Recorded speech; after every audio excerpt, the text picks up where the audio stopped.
conscience religieuse, à nous rendre compte que le respect de l'autorité, la bonne tenue face à la chose publique, le comportement moral notamment des enfants envers les parents, l'amour de l'école, le respect du professeur sont autant de valeurs aussi qui sont religieuses et que cela est exigé du bon croyant.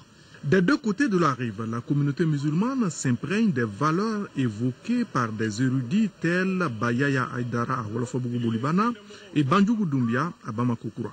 Très comblé de ce que j'ai vu, du fait que porteur des messages du président de la République et de son gouvernement, de leur avoir transmis ses souhaits des plus hautes autorités, de voir l'islam servir de cadre de cohésion nationale, l'islam servir de ciment à la reconstruction d'un Mali pour la paix, d'un Mali pour le développement, d'un Mali qui entre dans le monde avec un visage tout neuf, baigné de spiritualité, baigné de profondeur religieuse, baigné d'humanisme surtout.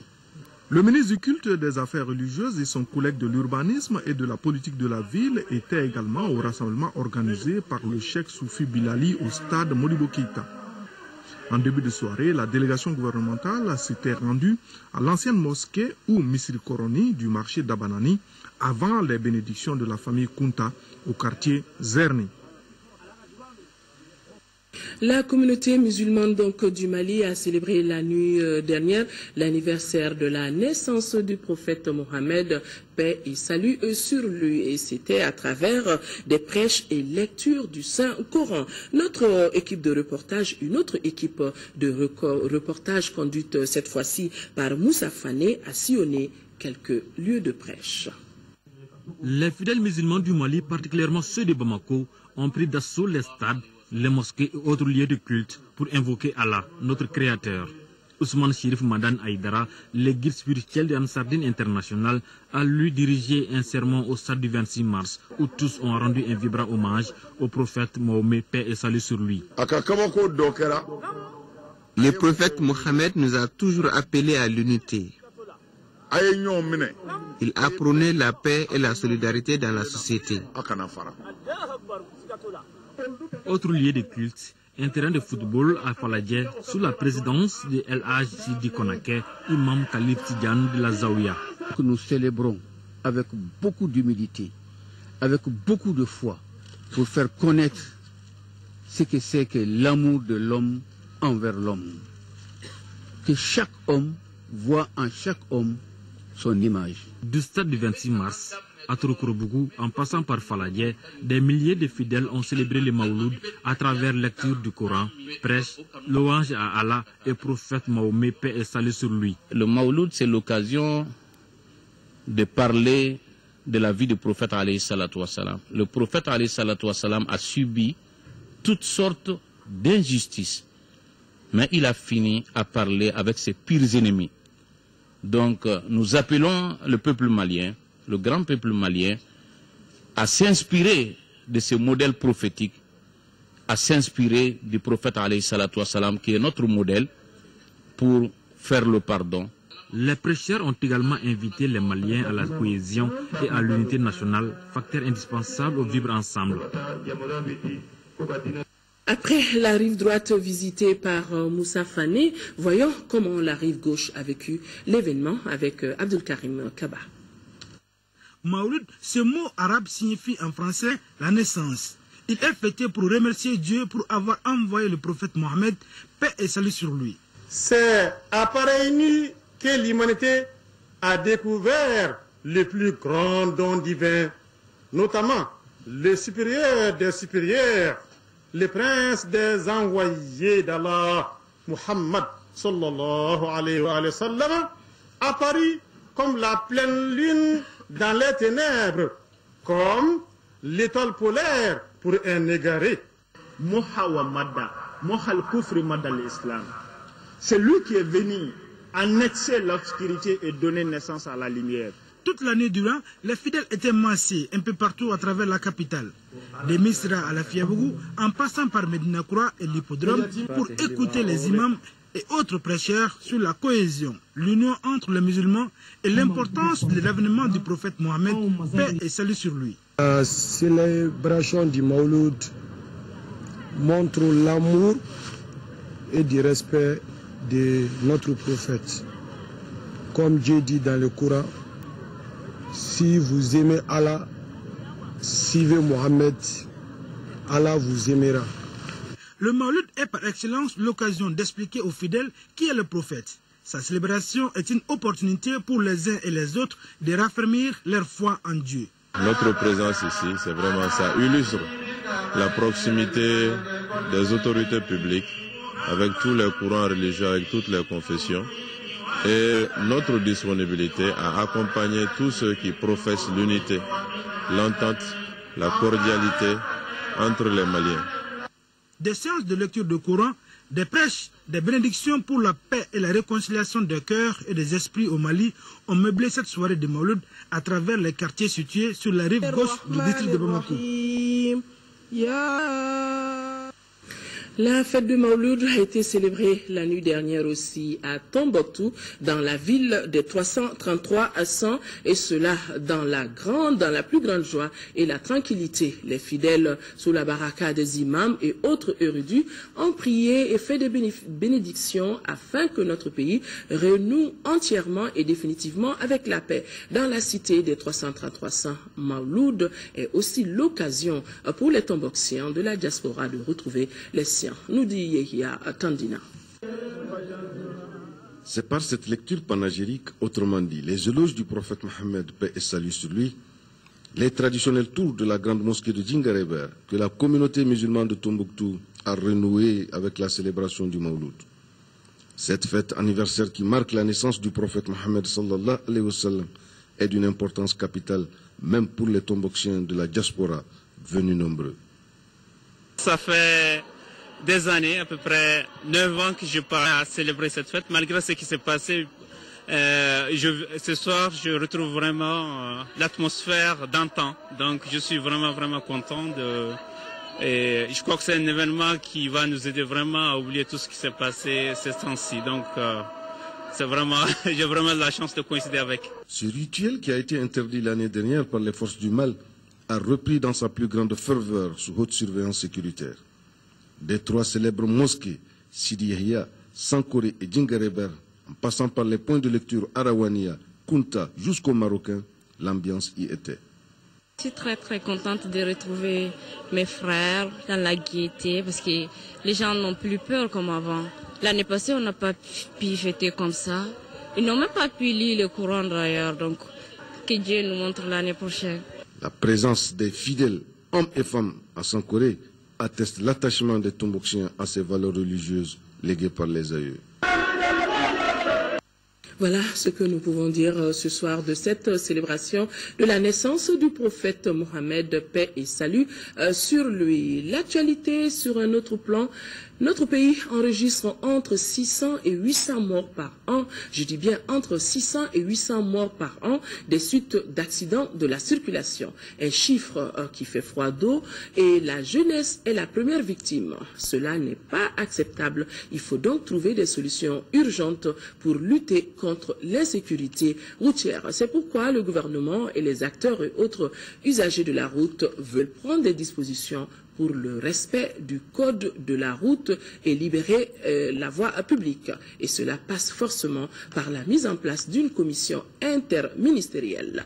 Comment se fera l'application de ces différentes mesures? La réponse dans ce dossier réalisé par Mohamed Jara. Bamako connaît aujourd'hui une forte croissance démographique. Cette urbanisation n'est pas sans poser des problèmes, parmi lesquels le taux élevé d'accidents de la circulation. Malheureusement, c'est la jeunesse fer de lance de la nation qui paie le plus lourd tribut de ce fléau. Chaque année, nous déplorons entre 600 et 800 morts violentes sur la route. Entre 2006 et 2012, il a été enregistré 66 857 victimes, dont 4 657 tués avec une pointe en 2011 où on a enregistré 11 447 victimes avec 889 tués. Ce triste constat interpelle tous, décideurs politiques, usagers de la route et autres partenaires techniques du Mali. C'est pourquoi les ministres de la Sécurité et celui en charge de la politique de la ville ont rencontré les acteurs concernés en vue de diagnostiquer le mal et de trouver les remèdes rapides. Les causes des accidents sont la méconnaissance du code de la route et le non-respect du code de la route. Les ralentisseurs qu'on appelle dans notre jargon gendarmes couchés, aussi qui sont des facteurs accidentels, contrairement à ce que les gens croient. Les gens pensent que ça va réduire les gens, mais moi je trouve le contraire. Parce que ça fait que les véhicules freinent incessamment à tout bout de champ sur les gendarmes couchés qui sont en nombre élevé sur certains axes. Autre équation à résoudre, c'est la floraison des tricycles à l'origine des embouteillages interminables.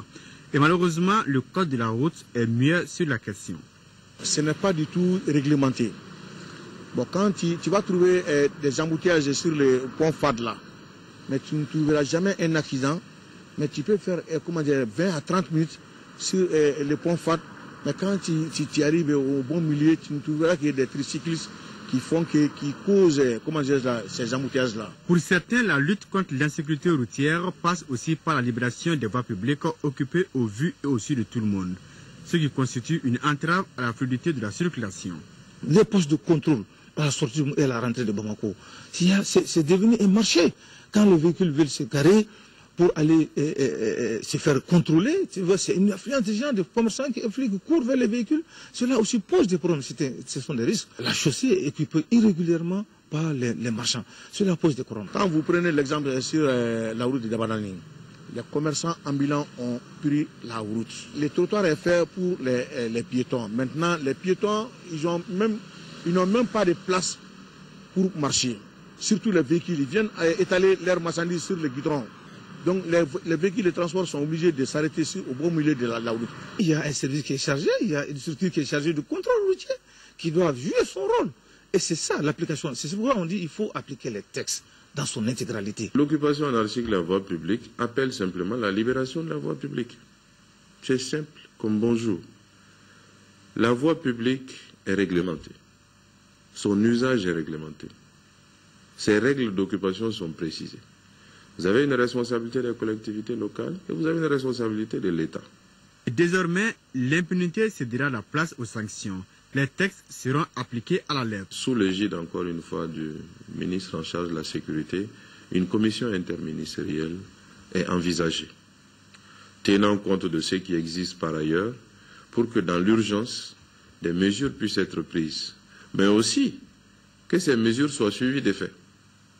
Il ne s'agit pas d'annoncer des actions de manière spectaculaire pour voir à demain et après-demain qu'on les a oubliées. Le sérieux nous recommande de prendre des mesures, de les mettre en œuvre et de suivre leur exécution pour que toute application partielle ou toute inapplication soit corrigée immédiatement et que s'il y a lieu, des sanctions soient prises contre ceux. En tout cas, les premières retombées concrètes des nouvelles mesures devraient suivre dans les jours à venir. 14 janvier 2013, 14 janvier 2014, un an après l'attaque de la localité de Djabali par les djihadistes, les populations, je vous le disais d'ailleurs dans les titres, les populations se souviennent, Djabali se reconstruit avec l'appui du gouvernement. L'état des lieux avec notre équipe de reportage basée en 4e région, à Kandesila et Karamoro Traoré. La vie reprend le plus belle à Djabali un an après l'envahissement de cette localité de Nyono par les extrémistes religieux mis en déroute à Konan grâce aux efforts conjugués des armées maliennes et françaises. Djabali, zone de production par excellence de l'Office du Niger appelée zone de Kouroumari, et du projet d'irrigation dans la Tona.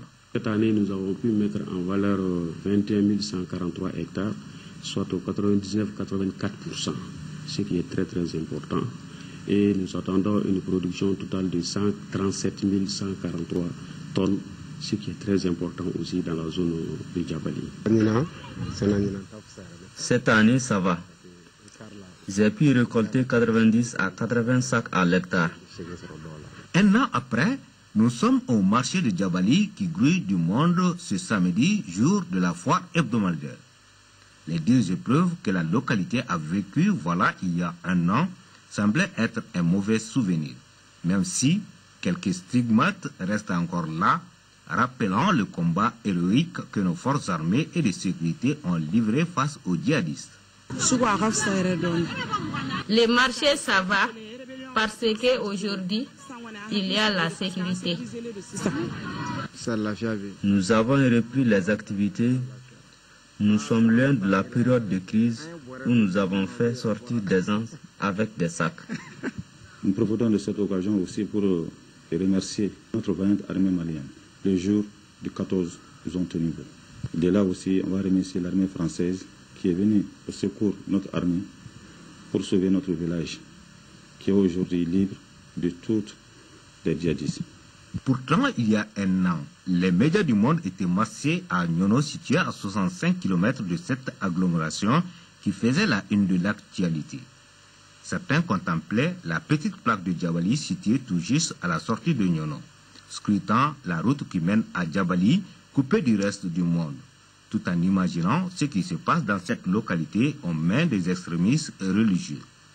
Un peu moins de 10 jours, suite au bombardement de l'armée française appuyée par les troupes maliennes, le monde entier découvrait le désastre, la désolation, le calvaire des populations durant ces journées d'occupation.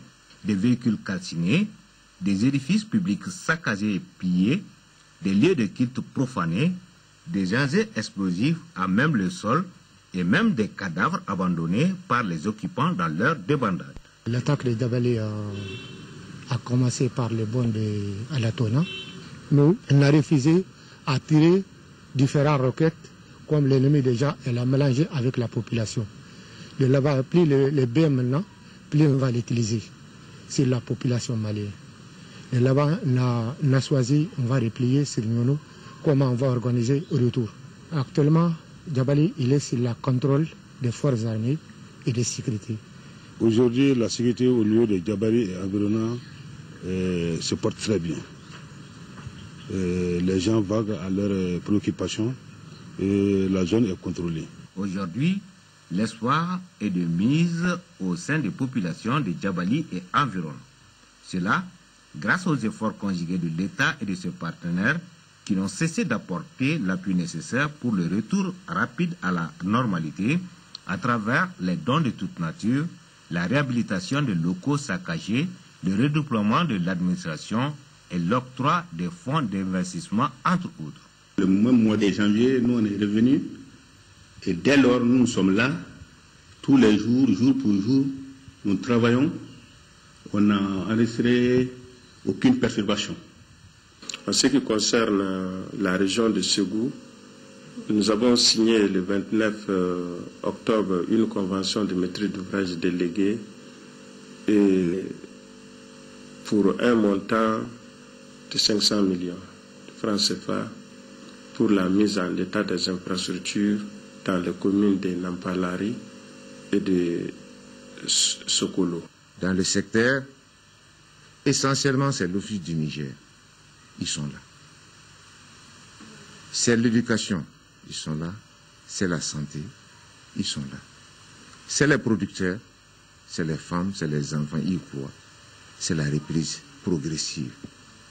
Nous-mêmes, depuis jusqu'ici, nous sommes là. Oui, un an après, Djabali retrouve ces valeurs culturelles qui ont toujours caractérisé notre pays, le Mali, et dans sa diversité culturelle. Voilà, de vieux souvenirs. Le vaccin anti-rotavirus, depuis hier, on en parle, fait désormais partie du programme élargi de vaccination. Le lancement a eu lieu ce matin et ce vaccin vise à protéger les enfants de 0 à 11 mois des diarrhées sévères. Diarrhée qui est la cause de décès d'environ 7000 enfants par an dans notre pays. Amadou Sankaré. Ce sont des mamans très enthousiastes qui sont venues pour l'administration de la toute première dose du vaccin anti-rotavirus à leurs enfants. Un vaccin qui vise à réduire le nombre de décès d'enfants liés aux diarrhées à rotavirus estimé à 7000 par an dans notre pays. Le lancement de ce vaccin anti-rotavirus va permettre de prévenir la forme responsable de la plus importante mortalité parmi les diarrhées des enfants dans les pays en développement. Il va ainsi contribuer à réduire la mortalité infantile et à accélérer l'atteinte au Mali de l'objectif du millénaire pour le développement numéro 4. Les efforts de la France sont significatifs puisque sur les fonds engagés sur ce programme pendant la période 2013-2016, la contribution de la France s'élèvera à 1,3 million d'euros. Ceci a été possible surtout grâce à l'organisation de la société civile qui joue un rôle clé dans les services de vaccination avancée et mobile. Cette opération va se faire progressivement en 3 étapes. La première étape va concerner uniquement le district de Bamako, dont l'effectif vaccinal représente à peu près 13%.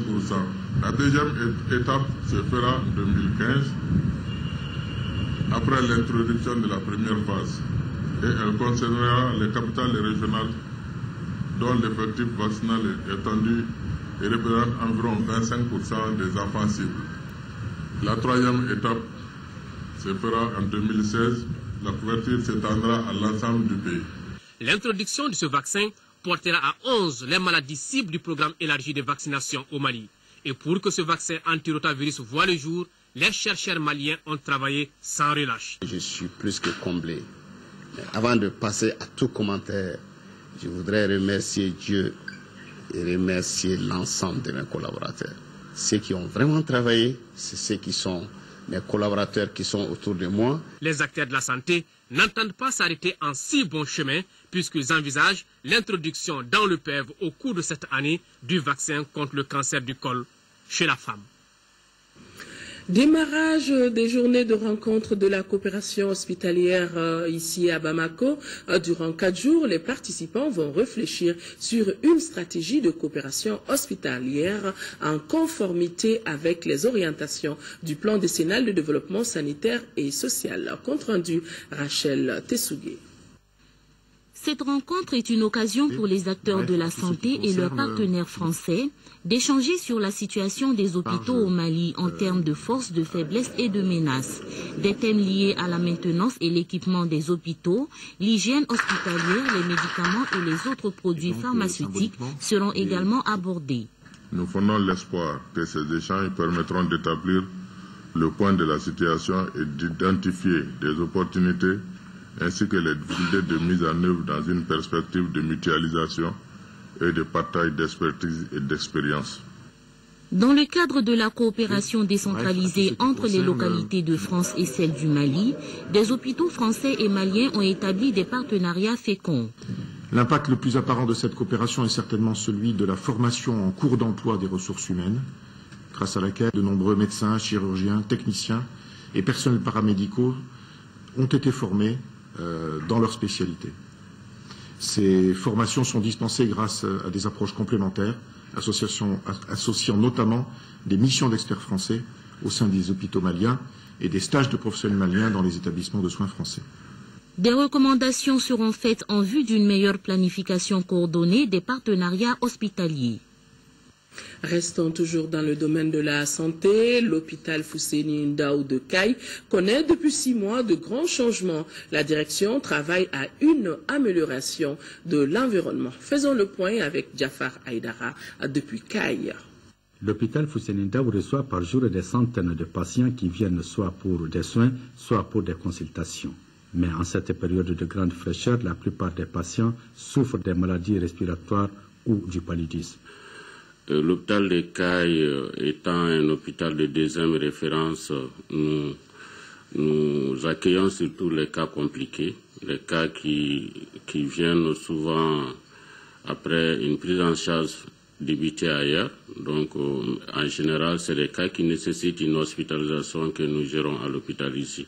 Aujourd'hui, l'hôpital Fousséni Ndao connaît un grand changement grâce aux mesures prises par la direction générale.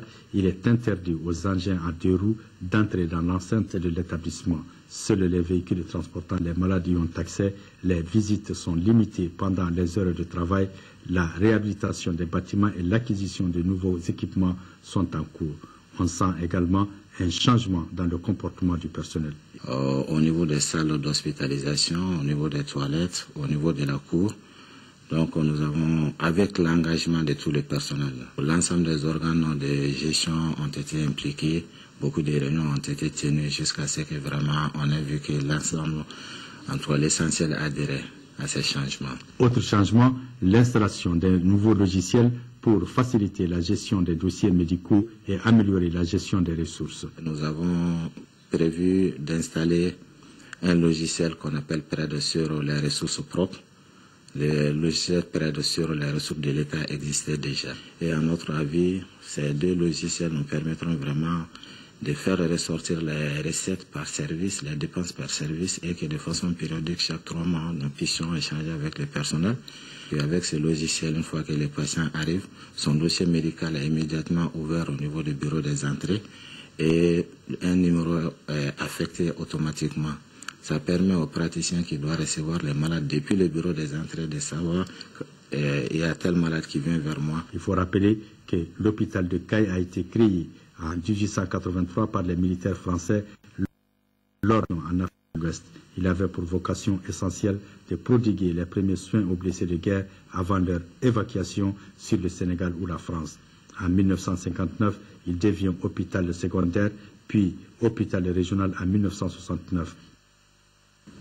Nous retrouvons le ministre de l'Urbanisme et de la Politique de la Ville, Moussa Mara, était face à la population de Koulouniko. Koulouniko, sûrement un quartier de Bamako. Il s'agissait par cette rencontre de comprendre les difficultés rencontrées par les populations afin de les solutionner et très rapidement. Abdul Karim Kaba. Échanger avec les populations des quartiers défavorisés, expliquer la politique du gouvernement pour la réduction de leurs souffrances, voilà l'objectif de cette rencontre avec les habitants de Koulouniko en commune 3 du district de Bamako. Nous, dans le cadre de la politique nationale de la ville, il y a un axe relatif à la citoyenneté locale, à l'amélioration de la gouvernance locale, au rapport entre les élus et la base. Donc c'est un peu dans ce cadre-là que nous avons souhaité innover dans l'approche qui consiste à venir organiser des assemblées dans le quartier qui sont ouvertes à tout le monde, où il n'y a pas d'exclusivité, où tout le monde a le droit de dire ce qu'il pense par rapport aux soucis quotidiens du quartier. Pour ce qui concerne les difficultés rencontrées, la population de Koulouniko n'est pas allée avec les dos de la cuillère devant le ministre Mara. Koulouniko veut que la route Koulouniko-Samé soit bitumée. Un grand problème au niveau de l'école. Manque de salles de classe, manque d'eau potable dans les quartiers, insuffisance des poteaux électriques qui fait qu'une bonne partie de notre quartier n'est pas desservie d'électricité. Absence de centres de santé dans les quartiers de Koulouniko. Et au ministre de l'Urbanisme et de la Politique de la Ville de dire qu'avec l'implication de tout le monde, ces problèmes seront vite résolus. On décide avec les populations, on travaille avec les populations et chacun contribue à la mesure de ses possibilités pour créer les conditions d'un meilleur vivre dans les quartiers de Bamako, notamment les quartiers défavorisés. Moussa Mara entend ainsi procéder pour mieux comprendre les préoccupations des populations afin de dégager avec celles-ci les voies et moyens susceptibles d'alléger leurs souffrances. Plus de 130 millions de francs CFA, c'est le coût global du matériel acquis par le Palais de la Culture de Bamako. Il s'agit d'un appui du gouvernement sur le budget spécial d'investissement pour renforcer ce service. Le ministre de la Culture, Bruno Meiga, a procédé à la remise de ce don en présence de notre reporter Ba Traoré.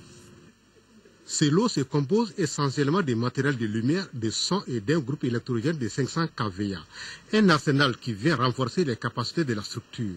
Mes sentiments sont d'abord des remerciements à l'endroit de mon département de tutelle pour avoir consenti de mettre autant de moyens au Palais de la Culture pour permettre de combler un vide qui existe, des insuffisances dans la salle.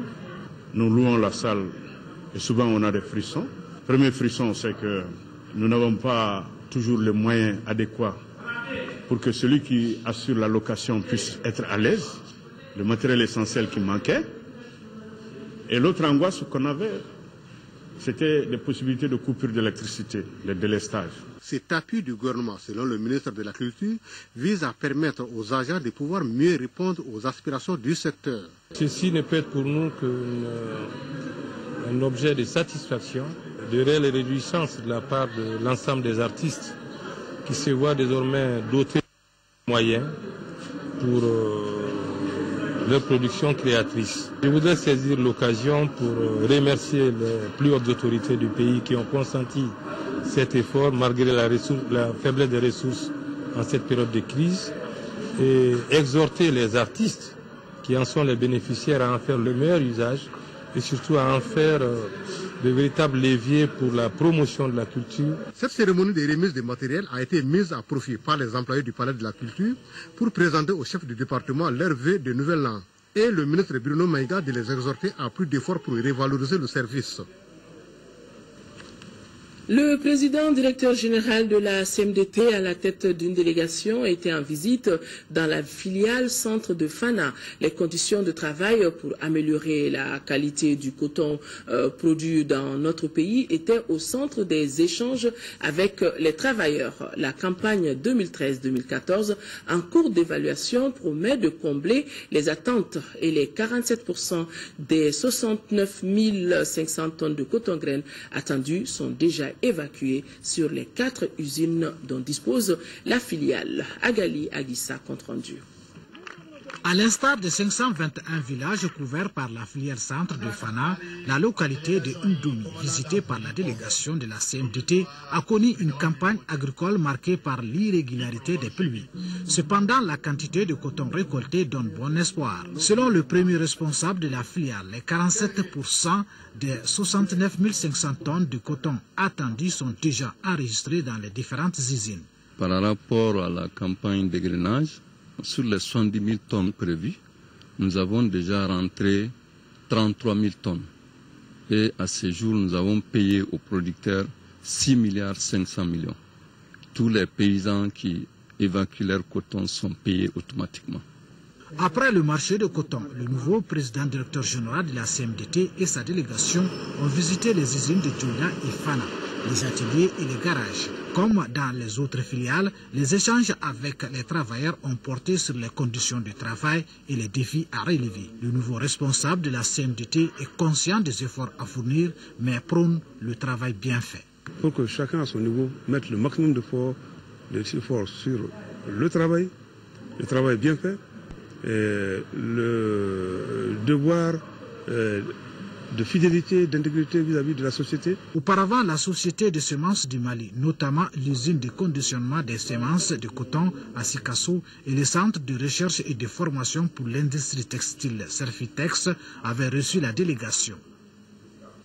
Le centre de centralisation des produits maraîchers de Koulouba-Ouéré, c'est dans le cercle de Nyono, sera opérationnel au mois de mars prochain. C'est le constat fait par une délégation composée des responsables du programme de compétitivité et diversification agricole et leurs partenaires techniques et financiers, donc, dont la Banque mondiale. Reportage de Fousseni Samaké.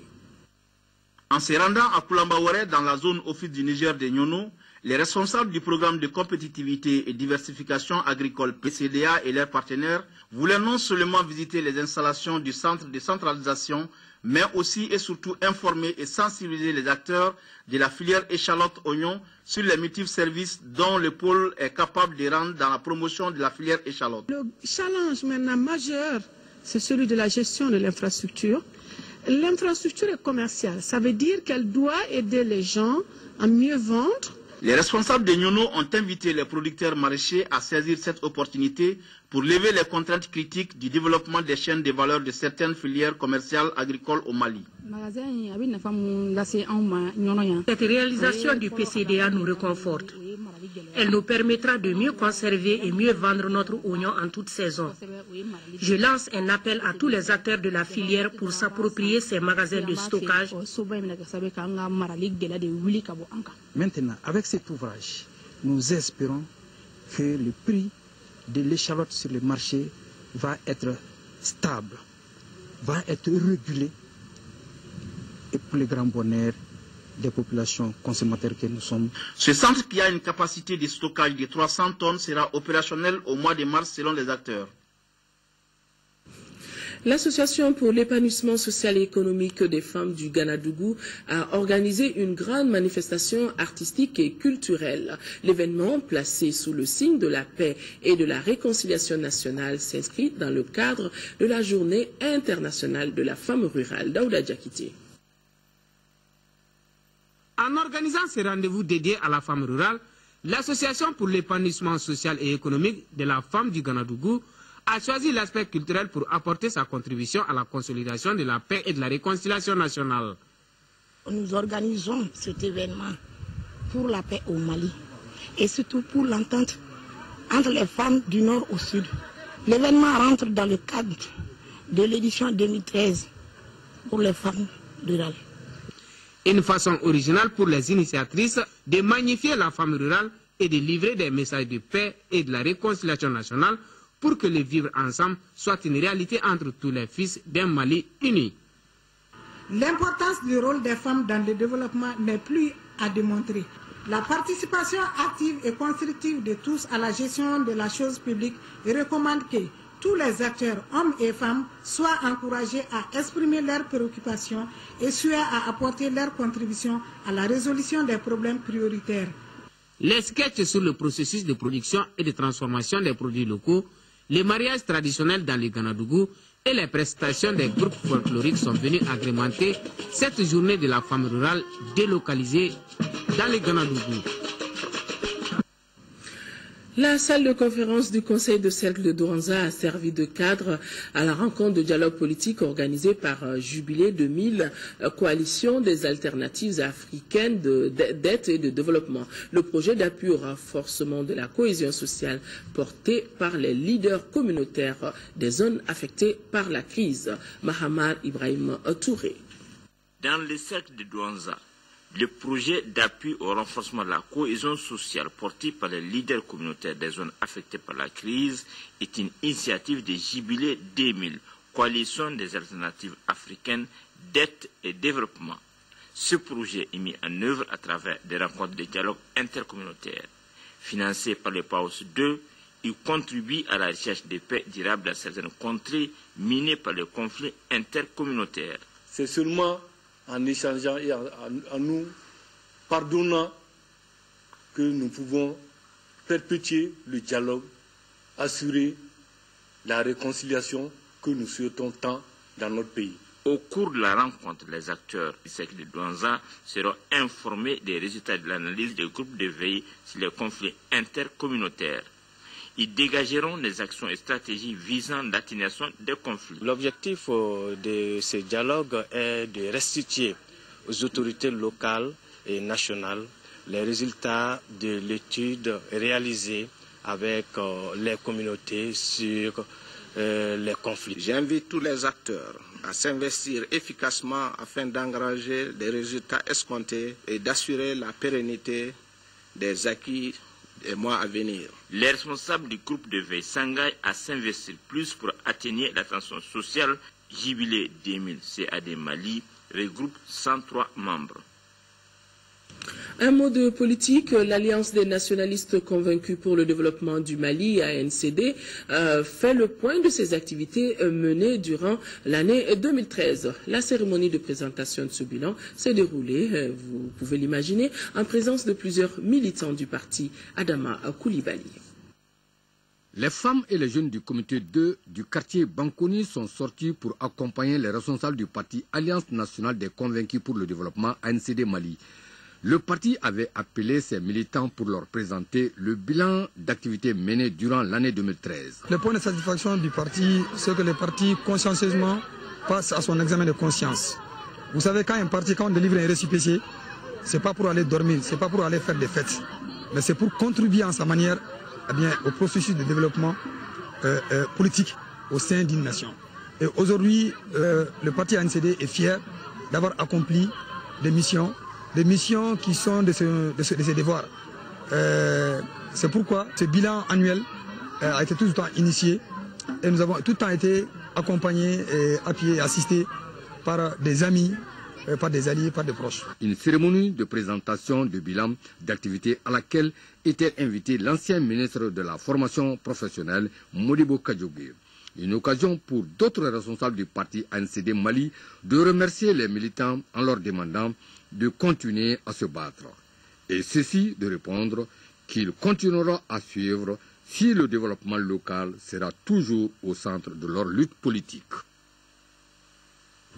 L'Institut français du Mali, ex-centre culturel français, accueille depuis hier, et ce jusqu'au 31 janvier, une exposition baptisée Vie sociale femmes. Cette exposition est le résultat de plusieurs années de travail du graphiste et artiste peintre Noumouké Kamara. Il nous raconte à travers cette série de toiles le quotidien de la femme malienne. Modibo Soirée est tombé sous le charme de cette exposition. Voilà suivant son compte rendu. Cette exposition inédite à travers des aquarelles réalisées par Noumouké Kamara, suite à une résidence artistique menée pendant 10 ans, est inspirée de la vie et surtout du quotidien de la femme. À travers ses œuvres, notre artiste du jour nous rappelle à quel point le rôle de la femme est primordial dans les sociétés africaines. Thème femme pour rendre hommage d'abord à ma mère. Je pense qu'elle a beaucoup souffert. Et vu tout ce qui s'est passé dans les pays dans les 3 dernières années, et vie quotidienne, vie de la capitale. Natif de Bamako, courant en plein cœur de Bamako, très jeune Noumouké reproduit des affiches et autres posters de cinéma qu'il trouve ici et là dans son quartier. Bref, c'est le début de sa passion pour les arts plastiques à travers une nouvelle technique qu'il appelle le néographisme. Le néographisme, c'est un nouveau concept que j'ai développé depuis une dizaine d'années. Et il y a le graphisme classique qui est là, qui est connu. Et ça, c'est en quelque sorte une identité de Noumou qui vient de naître, que j'ai expérimenté depuis une dizaine d'années. Aujourd'hui, le graphiste et peintre diplômé de l'Institut national des arts de Bamako nous présente à travers ses tableaux un univers gris où se mélangent mélancolie et nostalgie. En somme, il combine des formes géométriques abstraites avec des illustrations typographiques. J'ai vu un caractère fusionnel et très grandiose de ces jeunes artistes maliens. Je suis bluffé, mais ça me réconcilie même avec mon autre passion qui est la peinture. Cette exposition se veut aussi un caractère pédagogique avec l'introduction de la filière art dans les lycées. Vu la crise qu'on vient de traverser, je trouve que les femmes, elles ont été vraiment victimes de cette situation. Donc c'est tout à fait normal que l'artiste s'exprime aujourd'hui sur la vie des femmes. Vie sociale femme est une expo qui mérite donc d'être visitée car la femme est magnifiée à travers sa bravoure, son rôle dans le foyer ou encore son émancipation. Sport football, la 4e journée s'est achevée cet après-midi avec le nul 0 but partout entre le Gabon et le Burundi. Vous aurez compris qu'on parle du championnat d'Afrique des Nations. Au groupe D, le résumé des 2 rencontres, l'autre rencontre qui a suivi, la RDC a battu la Mauritanie par 1-0. Qu'on résumé donc de ces 2 matchs avec Diarra Konaté. La Mauritanie, qui ne s'était jamais qualifiée à une compétition des nations de la CAF, perd son premier match face à la RD Congo dans ce championnat d'Afrique. Les Mauritaniens vont se battre jusqu'au bout. Malgré des belles séquences de jeu, de part et d'autre, aucun but ne sera marqué en première période. Les Mouraboutoun regagnent les vestiaires avec l'espoir de revenir déjouer la tactique de la RD Congo. Mais c'est l'espérance qui entre en jeu. Ainsi, à la 50e minute, la République démocratique du Congo trouve le fond des filets sur pénalty inscrit par Edi Momo. Les Mauritaniens vont même terminer la partie à 10 contre 11 avec l'expulsion du capitaine Moussa Baka. La volonté seule ne suffisait pas dans ces matchs, mais plutôt l'efficacité. La RD Congo l'emporte 1-0. De cette rencontre. Juste après, l'Afrique centrale était à l'honneur avec l'affiche Gabon-Burundi. Dans ces matchs, les Gabonais n'obtiendront qu'une seule franche occasion de but. Daniel Cousin rate le cadre. Malgré une légère domination des Panthères du Gabon, le score reste 0 but partout à la pause. La seconde période sera à l'image de la première. Les 2 équipes se partagent les points. La RD Congo prend ainsi la tête du groupe D, 3 points, suivi du Gabon et du Burundi 1 point chacun. Et la Mauritanie 4e, 0 points. Voilà, c'est donc tout pour cette édition. Merci de l'avoir suivi. En tout cas, je rappelle que le Mali sera de la compétition demain. Le Mali jouera contre l'Afrique du Sud.